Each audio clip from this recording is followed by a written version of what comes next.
These are the some of the landmark judgment and their impacts. First one is Ramesh Thapar case 1950. Then A.K. Gopalan case 1950. Champakam Dorai Rajan case.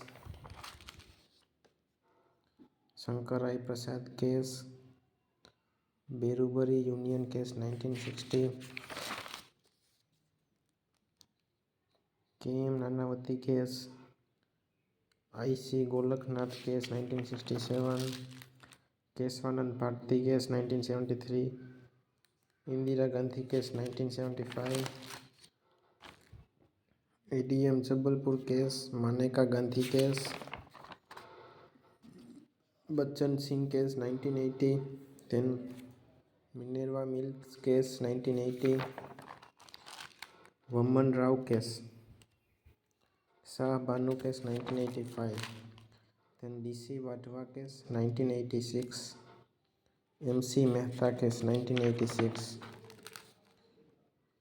K.I. Hotto Holahan case. Then Indra Sahnai case. Mohini Jain case 1992. Union Krishnan case 1993.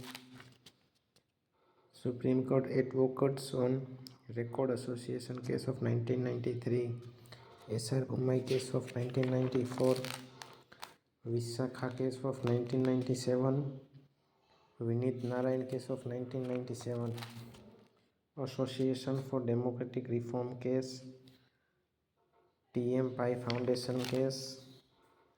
Then Navin Jindal case 2004. Prakash Singh case. M. Nagarajan case. I.R. Kohila case. Aruna Ramachandran Shanbhav case and many other cases. So these are some important cases in the landmark judgment. So don't forget to subscribe my channel.